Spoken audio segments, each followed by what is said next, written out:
vamos a ver gráficamente los tipos de cimentaciones. Vimos que son dos tipos, superficiales y profundas.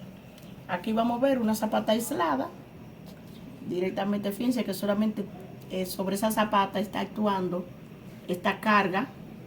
Es una zapata aislada de esa columna. Y cada columna tiene su carga individual. Se va a apoyar directamente sobre el suelo. Luego aquí tenemos una platea o losa de cimentación, donde sobre la platea están actuando varias cargas, varias columnas. Sobre una platea pueden actuar varias columnas y también pueden actuar muros sobre la platea. Son superficiales porque sencillamente, fíjense que ese es el suelo que le está soportando. Fíjense la flechita hacia arriba, que es el suelo que las... Aquí vamos a ver el ejemplo de cimentaciones profundas. Estos son pilotes donde este suelo que está aquí sencillamente no interfiere en lo que es como apoyo, sino que toda esa pata se va a apoyar directamente, o sea, envía las cargas por medio de esos pilotes aquí, a este suelo que está aquí abajo. Por eso es una cimentación indirecta. Y también tenemos pilas perforadas. Estas son otro tipo de pilotes, pero que son mucho más, vamos a decir, con diámetros mucho mayores. Y también se va a apoyar en el subsuelo, no directamente sobre aquí, sino que toda esta carga va a bajar al suelo también, es un suelo indirecto. Entonces esos son los ejemplos gráficos de lo que serían las cimentaciones. Okay. En este tema vamos a tratar sobre la capacidad de carga de cimentaciones superficiales en base al criterio de falla cortante del suelo. Recuérdense, si tenemos un suelo y sobre el suelo vamos a decir, se coloca una carga que podría ser un edificio, una estructura, lo que sea, que va a mandar carga hacia el suelo. En ese punto donde se produce esta carga, tiende a haber un esfuerzo cortante. Recuérdense en estática, en viga cortante, que aquí vemos cómo esta carga tiende a desplazar el suelo verticalmente hacia abajo, una distancia de, vamos a decir, y debido a que en esa área se produce un esfuerzo cortante.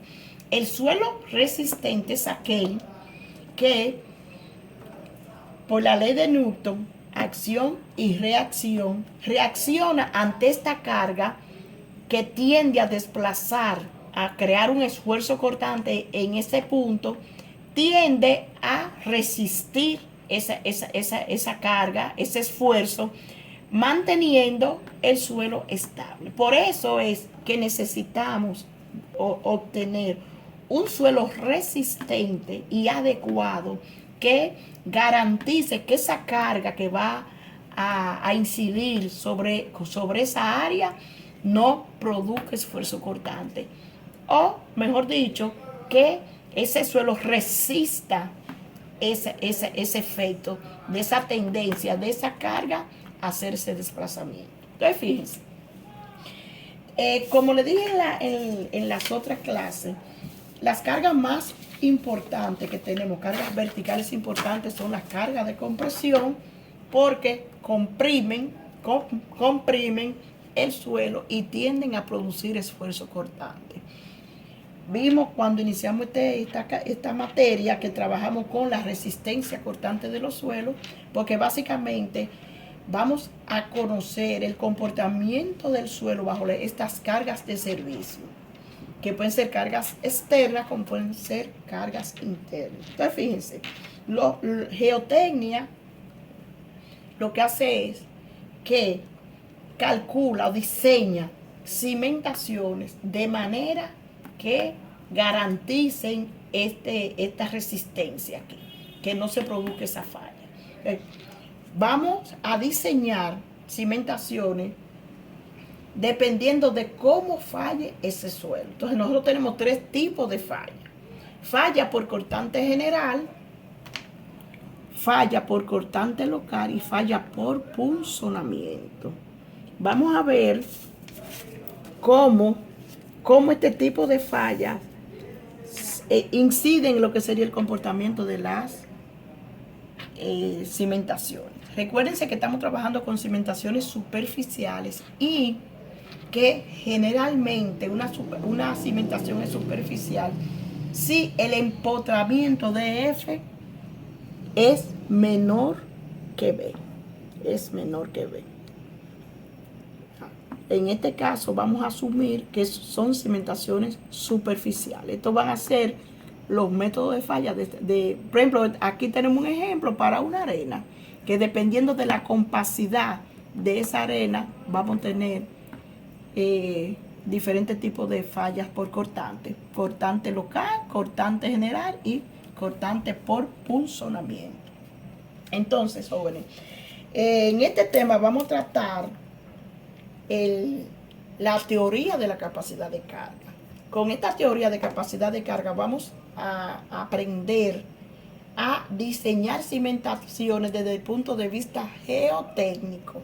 Fíjense, debemos entender que las cimentaciones, el ingeniero estructural es quien define el espesor y va a definir el reforzamiento, el acero, vamos a decir. El estructural coloca el acero, pero el geotécnico define empotramiento y define tipo de cimentación dependiendo de la resistencia que tenga el suelo. Si es un suelo muy resistente, pues va a diseñar un tipo de cimentación a que sea un suelo poco resistente. O sea, para eso vamos a iniciar con lo que sería la capacidad de última de carga.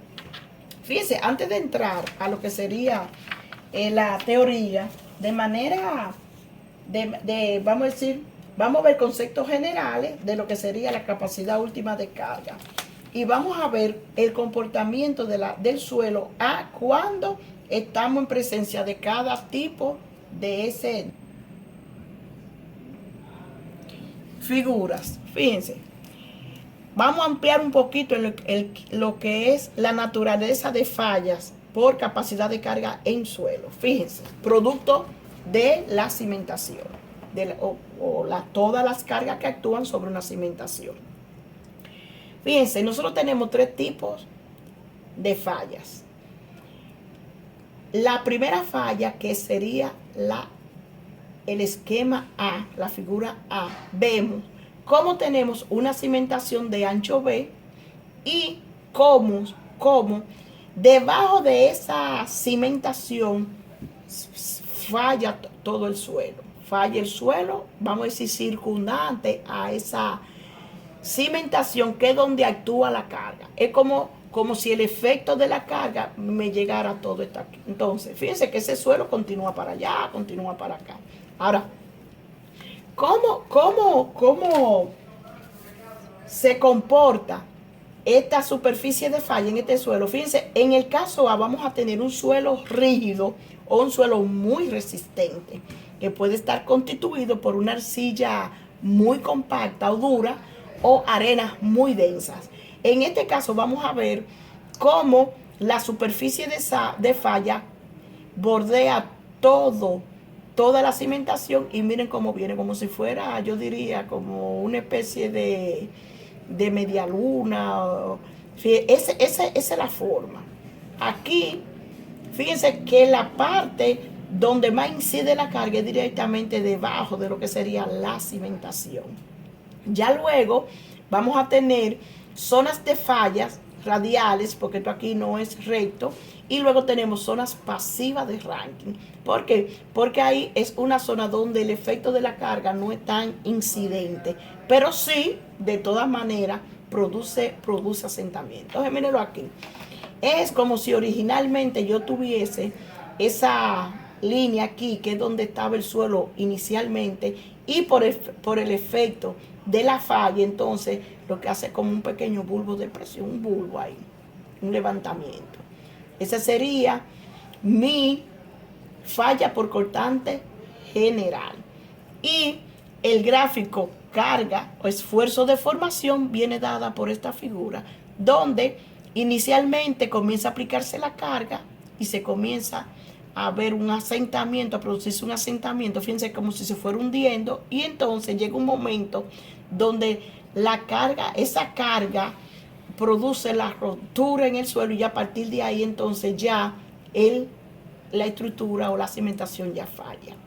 Aquí tenemos el otro caso, que es una falla por cortante general, donde la falla se concentra en esta área. ¿Por qué? Porque ya aquí, fíjense que ya la superficie de falla aquí cae completamente. Entonces, fíjense que en ese caso, esta cimentación, el asentamiento sería más pronunciado.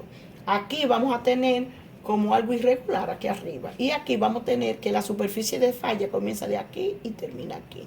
Porque ya aquí fíjense que la línea recta, la línea entre puntos, ya no incide tanto aquí, lo que sería el efecto de la carga. O sea, es un poquito más drástica, porque toda la falla se concentra en esta área, mientras que aquí toda la falla coge toda esta área de suelo. Aquí en este caso el comportamiento carga, esfuerzo, asentamiento va a ser de esta manera. Vamos primero una primera falla inicial donde pasa esto aquí, y luego a medida que la carga sigue incidiendo, entonces es como si se quebrara, aguantar un poquito más hielo, entonces ya rompe por completo. Y miren cómo aquí entonces se comporta, sigue el asentamiento. Aquí vamos a tener una falla brusca, que es la falla por punzonamiento, donde todo el peso baja vamos a decir, de manera brusca, y todo el asentamiento de la estructura se produce justamente debajo de la cimentación, o sea, debajo de toda la estructura. Fíjense que en este caso es un hundimiento brusco, y ese sería el comportamiento aquí por encima de lo que sería el nivel de terreno natural. En este caso hay una combinación tanto de una capacidad última como vamos a decir, una falla de cortante general con una falla de cortante local combinada. Este sería el comportamiento gráfico. Esa sería, jóvenes, los tres tipos de falla en que se puede producir en una cimentación. Como dijimos, falla por cortante general, falla por cortante local y falla por cortante por punzonamiento. Son la naturaleza de falla de lo que serían las cimentaciones. Vamos a entrar ya de lleno en lo que sería la teoría de capacidad de carga última. Fíjense, Terzaghi sugirió una teoría para determinar la capacidad de carga última de una cimentación corrida. Fíjense, vamos a decir, el punto de inicio de lo que serían los diferentes tipos de cimentaciones lo realiza Terzaghi asumiendo una cimentación corrida. Recuérdense, continua o corrida. Fíjense, este es el esquema con la que vamos a trabajar, donde tenemos él asume una falla por cortante general, carga por cortante general. Recuérdense que la carga por cortante general se produce en suelos firmes o muy densos. Este va a ser la cimentación de ancho B, jóvenes. Este sería el plano de apoyo de lo que sería la cimentación. Y este sería el empotramiento de la cimentación DF. Recuérdense que siempre que tenemos una cimentación, esta cimentación nunca se ve, sino que tenemos, por ejemplo, un nivel de piso, y la cimentación se va a encontrar siempre por debajo del nivel de piso. Vamos a decir, Esa parte nunca se ve, sino que está enterrada. Entonces, decimos, por ejemplo, si eso fuera una columna, esa columna saldría aquí, este sería el nivel de piso. Fíjense que la profundidad desde un nivel específico, nivel de piso en este caso, y el fondo de la cimentación se llama empotramiento y va a ser igual a DF. Esa es la distancia de profundidad de lo que sería la cimentación. ¿Qué sería este DF? Mírenlo aquí, que va a ser desde un nivel de referencia hasta vamos a decir, la parte inferior de lo que sería la cimentación. Ese sería el empotramiento. Recuérdense que toda esa parte está sobre el suelo. Y si como todo es suelo, todo aquí tenemos la cimentación, entonces nosotros es como si tuviésemos todo ese suelo produce una presión uniforme. Ese suelo se sustituye por una carga equivalente que va a ser igual a Q, que va a ser igual a peso específico de esa franja por la profundidad de empotramiento. ¿Qué significa? Esto significa esto, jóvenes. Vamos a suponer que esta es mi cimentación. Miren aquí. Esto es un relleno, un suelo colocado. Y probablemente que aquí yo tengo un suelo natural donde se me va a apoyar esa zapata. ¿Qué significa? Que este va a ser mi empotramiento de F. Ahora bien, toda esa área es como si yo la sustituyera. Fíjense que todo eso tiene cargas que se distribuyen en toda el área. ¿Cuál es el área? En toda el área donde está la superficie de falla. Entonces, fíjense, todo eso yo lo voy a sustituir por una carga equivalente. Sustituyo toda esa masa de suelo por una carga equivalente Q, que va a ser igual al peso específico de ese suelo que está en ese intermedio entre el nivel superior de referencia y la parte inferior de la cimentación por DF, donde DF es hacer esta profundidad. Ok. Entonces, Terchagui sugirió que para una cimentación corrida, la superficie de falla en el suelo ante una carga última, que sería Q sub U, esta sería mi carga última, se puede suponer similar a la que vimos en la primera, donde vimos los diferentes tipos de falla, como una similar, sí, vamos. Joven, fíjense, volviendo otra vez. Terchagui asume que esta falla se produce, vamos a decir, como falla general de corte. En esto, él asume que todo el suelo que está arriba del fondo de la cimentación se puede reemplazar por una sobrecarga equivalente que es igual a Q por DF. Q por DF. Entonces, la zona de falla abajo, que es estas zonas de falla, se pueden dividir en tres partes, las cuales son las siguientes.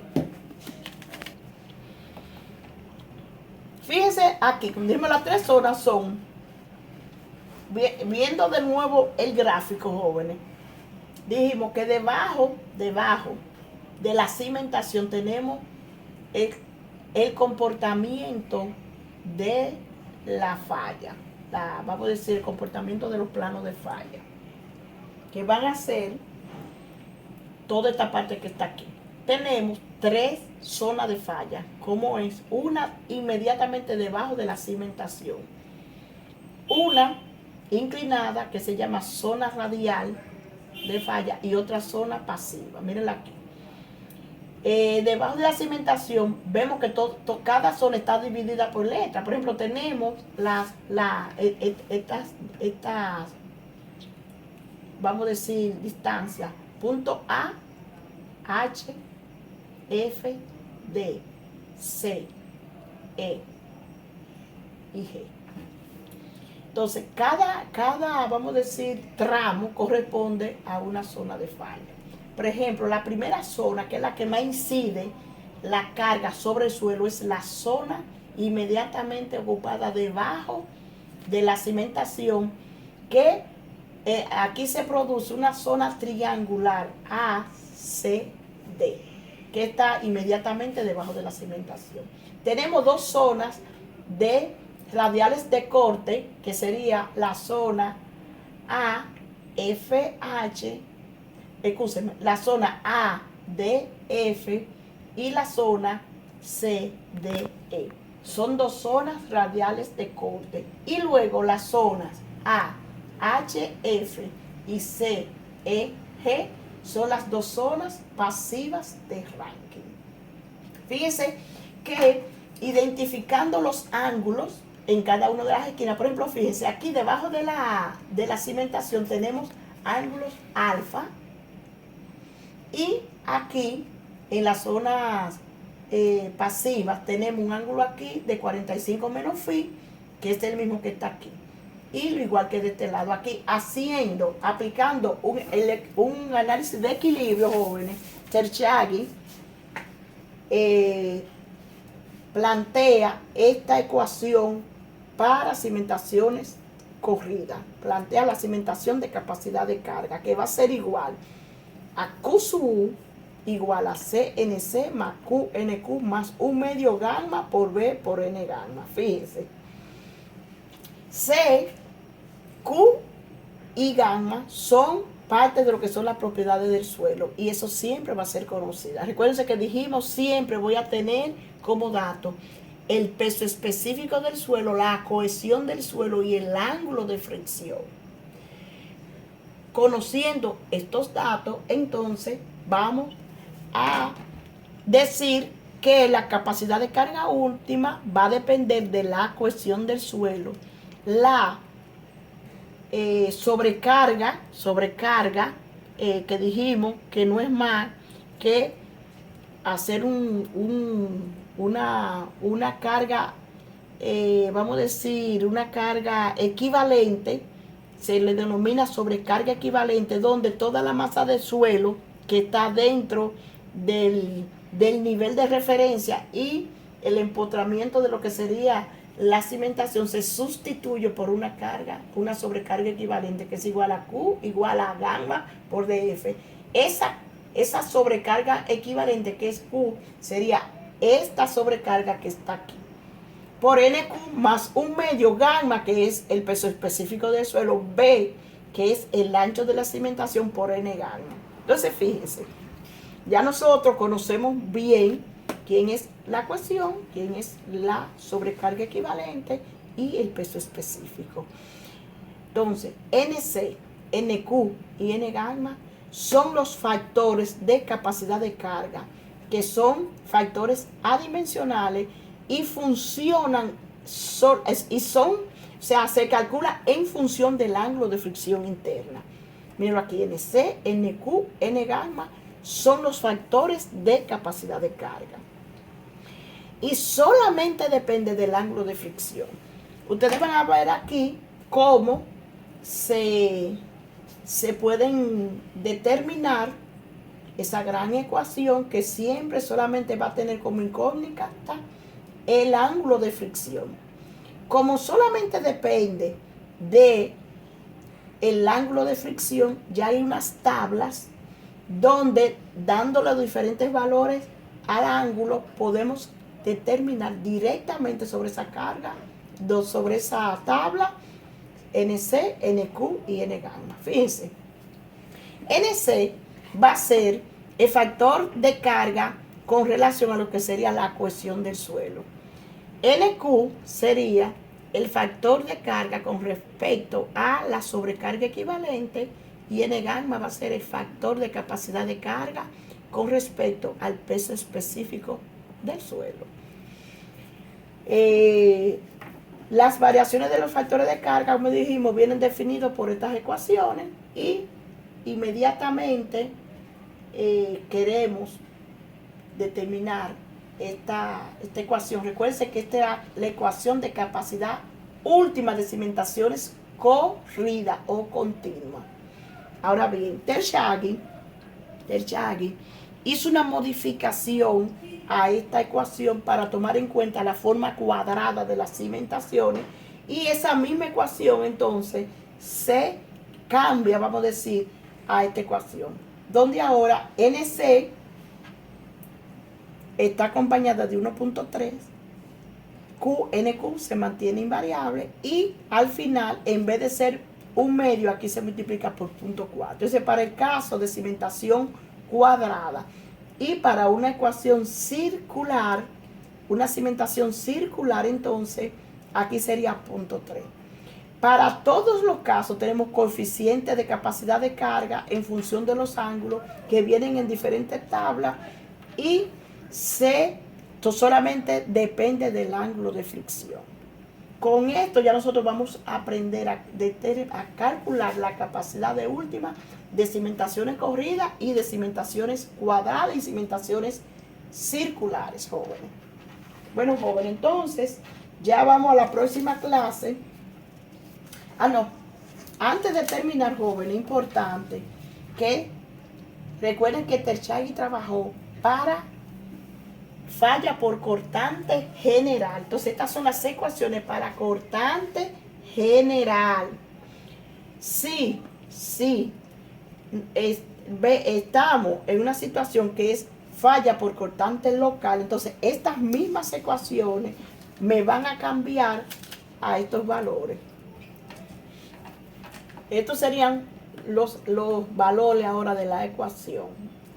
Para cimentación continua sería 2/3 de C, NC más Q, NQ más 1/2 de gamma, B, N gamma. Fíjense que la diferencia está en que aquí disminuye un poquito el valor del primer término. Recuerden que este sería el primer término, el segundo término y el tercer término.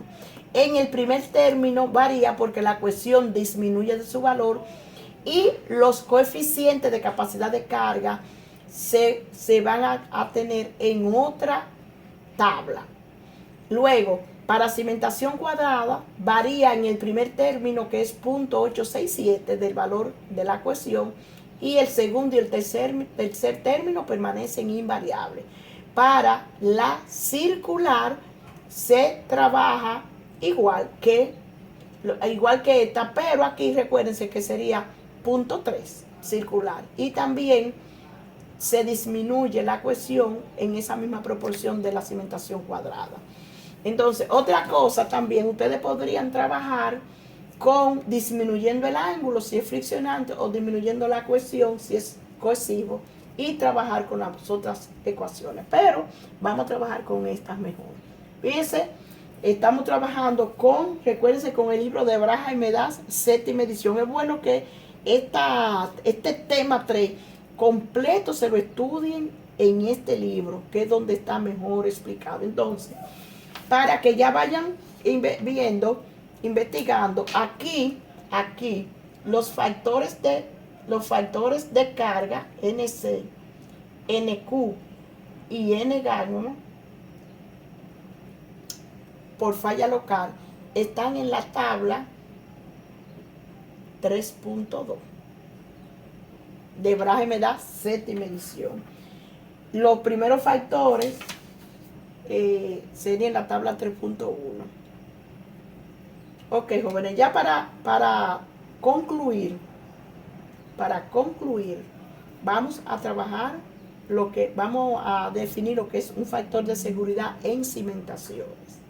Fíjense, cuando determinamos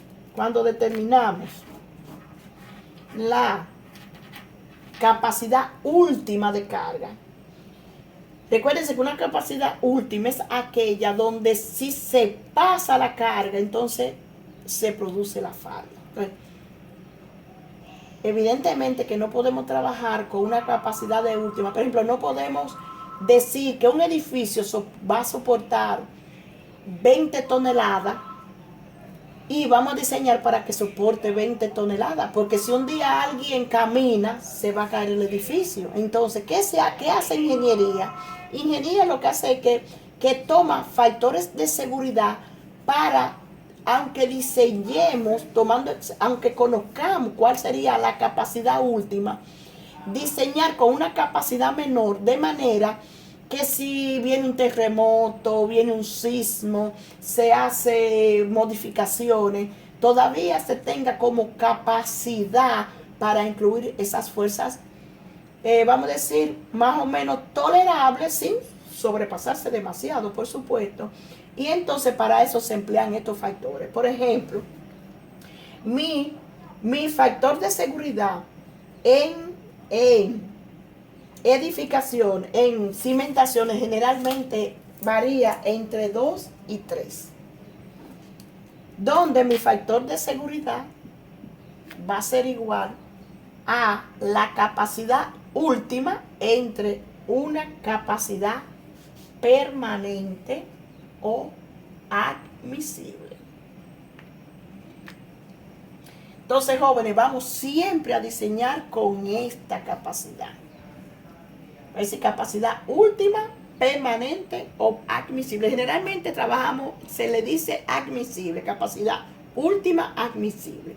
Como el factor de seguridad es un factor que uno utiliza como para, vamos a decir, no ser un poquito conservador. Entonces, asumimos, como le dije, un valor de 2 o de 3. Generalmente es 3. Entonces, como ya ese dato lo tenemos, ese es un dato conocido, podemos despejar que la capacidad última admisible va a ser igual a la capacidad última entre mi factor de seguridad. Con ese dato es que nosotros, con ese valor es que diseñamos. Por ejemplo, si mi capacidad última, una carga admisible de 20 toneladas, y eso me va a dar un esfuerzo. Entonces, en vez de dar un esfuerzo en función de 20 toneladas, yo lo daría en función de 20, de un tercio de esa capacidad. Y voy a trabajar con esa capacidad admisible. Ya luego vamos a ver en la próxima clase, vamos a ver un pequeño ejemplo de cómo se determina, cómo se hace, cómo se diseña, cómo se obtiene la capacidad última admisible, joven. Bueno, pues muchas gracias. Nos vemos en la próxima clase.